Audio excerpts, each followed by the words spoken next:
चलिए आज देखते हैं। सिद्ध कीजिए कि √3 एक अपरिमेय संख्या है। तो हम इसको अपरिमेय संख्या कैसे प्रूव करेंगे, चलिए इसको देखते हैं। तो इसके लिए करना क्या है कि सबसे पहले हमें इसको मान लेना है कि जो √3 है ये एक परिमेय संख्या है। तो माना √3 एक परिमेय संख्या है। तो हमने मान लिया है कि √3 एक परिमेय संख्या है। तो सबसे पहले हमने मान लेना है कि √3 एक परिमेय संख्या है। तो हमें ये पता है कि जो परिमेय संख्या होती है उसको हम p/q के फॉर्म में लिख सकते हैं, जहाँ पे जो q होता है q does not is equal to 0 होता है, हमें ये पता है।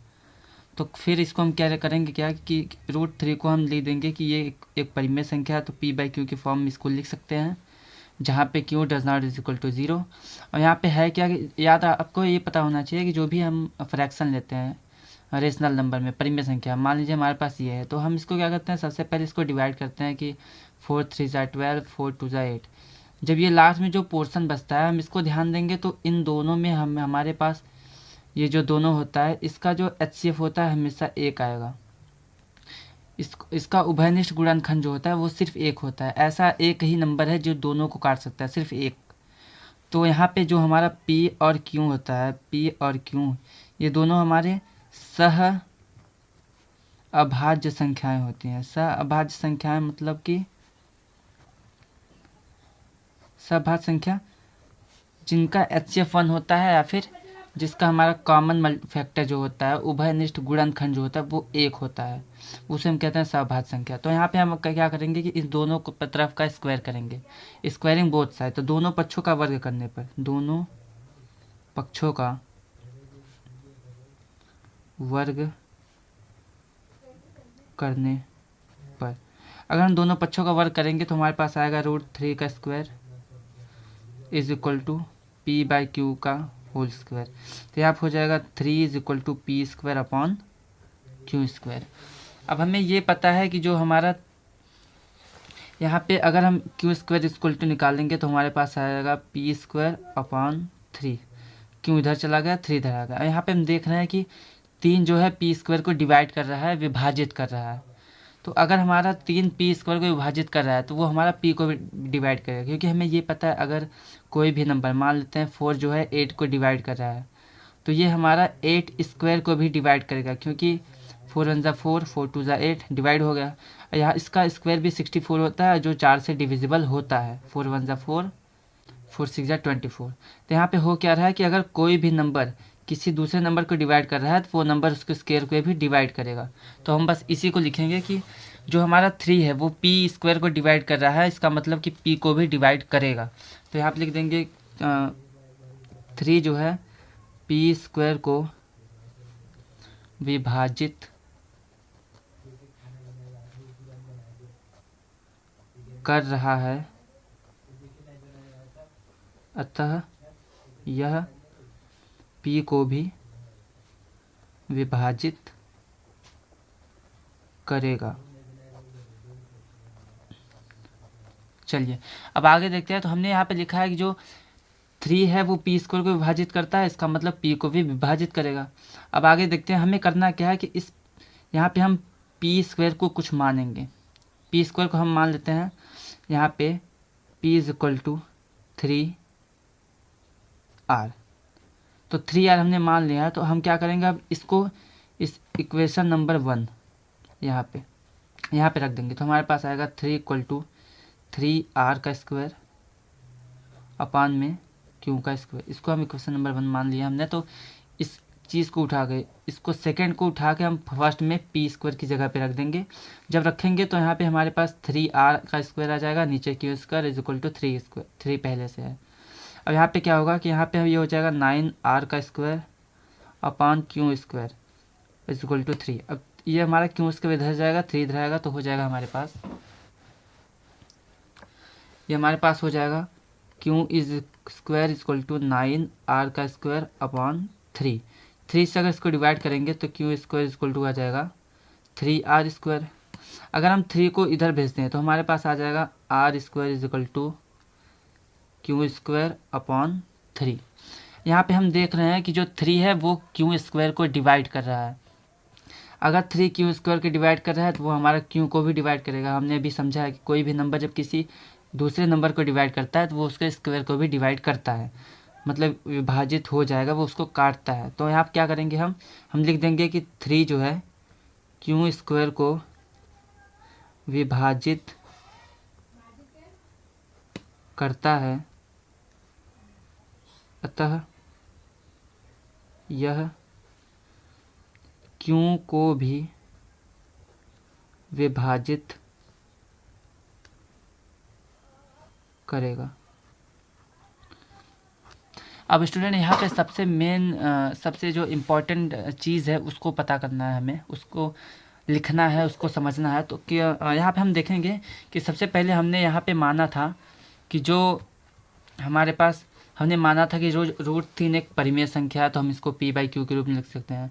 हमने माना है कि p और q जो है सह अभाज्य संख्या है, मतलब कि इसका जो सहअभाज्य संख्या मतलब कि इन दोनों में सिर्फ एक ऐसा नंबर है जो दोनों को डिवाइड करेगा, उसके सिवा कोई भी नहीं है।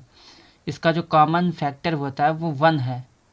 इसका हमने यहाँ पे 1 माना है कि कोई भी नंबर अगर सहभाज्य होता है तो उसमें सिर्फ एक ही ऐसा नंबर होता है जो दोनों को काट सकता है, डिवाइड कर सकता है। लेकिन बट यहाँ पे हमने इसको प्रूव कर दिया है कि हमारे जो 3 है वो हमारा p को भी डिवाइड कर रहा है यहाँ पे, और जो हमारा 3 है वो q को भी डिवाइड कर रहा है। हमने माना है कि जो p और q है ये हमारा सह अभाज्य संख्या है, तो ये सिर्फ 1 से डिवाइड होना चाहिए और किसी नंबर से भी नहीं। लेकिन हम यहाँ पे प्रूव कर दिया है कि जो p है वो 3 से भी डिवाइड होता है, और p 3 से डिवाइड हो रहा है, q भी 3 से डिवाइड हो रहा है। मतलब कि इन दोनों का जो कॉमन फैक्टर है, दोनों में जो डिवाइड करने वाला नंबर है वो 3 है। होना चाहिए 1 क्योंकि यह सहअभाज्य संख्या है, बट यहाँ पे हमने प्रूव कर दिया कि 3 भी इन दोनों को डिवाइड कर रहा है। अतः हमने जो माना है, हमने जो यहाँ पे मान लिया है कि यह एक परिमेय संख्या है। हमने यहाँ पे माना है कि √3 एक परिमेय संख्या है, बट परिमेय संख्या में हमने इसको सहभाज्य माना था, मतलब इसका कॉमन फैक्टर 1 होना चाहिए। लेकिन हमने निकाल दिया 3 p को भी डिवाइड करेगा, q को भी। इसका मतलब है कि हमने जो ये माना है ये हमने गलत माना है। गलत माना है मीन्स कि ये हमने परिमेय संख्या माना है, मतलब ये परिमेय संख्या नहीं है। तो ये कौन सी संख्या होगी, तो ये हमारा हो जाएगा अपरिमेय संख्या। तो यहाँ पे हम लास्ट में लिख देंगे कि जो हमारा 3 है वो p और q दोनों को विभाजित कर रहा है, विभाजित कर रहा है, अर्थात p और q हमारी सह अभाज्य संख्या नहीं है, सह अभाज्य संख्याएं नहीं है। हमारी अवधारणा मीन्स हमने जो माना है वो गलत है। हमारी अवधारणा गलत है। गलत है मीन्स हमने जो परिमेय संख्या माना है वो हमारा गलत है। तो इसके लिए हम क्या कर सकते हैं, अगर गलत है जो हमने माना है, मतलब कि वो परिमेय संख्या हमने माना था वो परिमेय संख्या नहीं है, तो कौन सी संख्या होगी, तो वो होगी अपरिमेय संख्या। अतः √3 एक अपरिमेय संख्या है, एक अपरिमेय संख्या है। तो ये है हमारा दोस्तों कि आज का क्वेश्चन जो हमने प्रूव किया। यहाँ पे एक बार फिर से जल्दी से देख लेते हैं क्या क्या हमने किया इसमें। तो हमने सबसे पहले हमारा क्वेश्चन था कि प्रूव दैट कि √3 एक परिमेय संख्या है। तो सबसे पहले हमने माना है कि यह एक परिमेय है, और यदि परिमेय संख्या है तो इसको हम p/q की फॉर्म में लिख सकते हैं, जहाँ पे q does not is equal to 0 होता है। और यहाँ पे p और q जो हमारा सहअभाज्य संख्या है, ऐसी संख्या जिसको हम अब दोबारा डिवाइड नहीं कर सकते, उसका जो हमारा उभयनिष्ठ गुणनखंड है वो सिर्फ 1 होगा, दोनों में 1 से ही कॉमन होगा। और बाद में फिर हमने किया क्या है कि इसका स्क्वायर किया है दोनों पक्षों में, तो दोनों पक्षों का स्क्वायर करेंगे तो √3 का स्क्वायर 3 हो जाएगा, और p का स्क्वायर p² और q का स्क्वायर q²। और यहाँ पे हमने इसके इक्वेशन नंबर 1 मान लिया है। उसके बाद हम देखेंगे तो q² इधर जाएगा, 3 इधर आएगा, तो p² जो है p² को 3 काट रहा है, मतलब विभाजित कर रहा है। विभाजित कर रहा है तो कोई नंबर अगर स्क्वायर को विभाजित करेगा तो उस नंबर को विभाजित करता है। तो यहाँ पे हमने लिखा है 3 अगर पी स्क्वायर को विभाजित करेगा तो पी को भी विभाजित करेगा। और फिर उसके बाद हमने लिख दिया है कि जहाँ पे P is equal to 3r, हमने ये माना है, ठीक है, हमने ये माना है, इसको भी आपको मान लेना है। तो मान लेंगे कि p इक्वल टू 3r। अब मानना क्यों है, अगर यहाँ पे √5 हमें पूछेगा तो हम मानेंगे 5r, अगर यहाँ पे √7 पूछेगा, 8 पूछेगा तो हम 8r मानेंगे। जो भी हमारे पास ये नंबर होगा उसी के साथ हमें इसको मान लेना है। उसके बाद p की वैल्यू जो हम हमारा इक्वेशन नंबर 1 था यहाँ पे, इसमें यहीं पे हमें p की वैल्यू यहाँ उठा कर रख देनी है। तो जब हम यहाँ पे रखेंगे तो हमारे पास आएगा 3r अपॉन क्यू क्यों, दोनों का स्क्वायर है तो यहाँ पे हो जाएगा 9r स्क्वायर, यहाँ पे क्यू स्क्वायर को अगर इधर भेजेंगे तो 3 इधर आएगा डिवाइड में, और 3 से 3 कट जाएगा।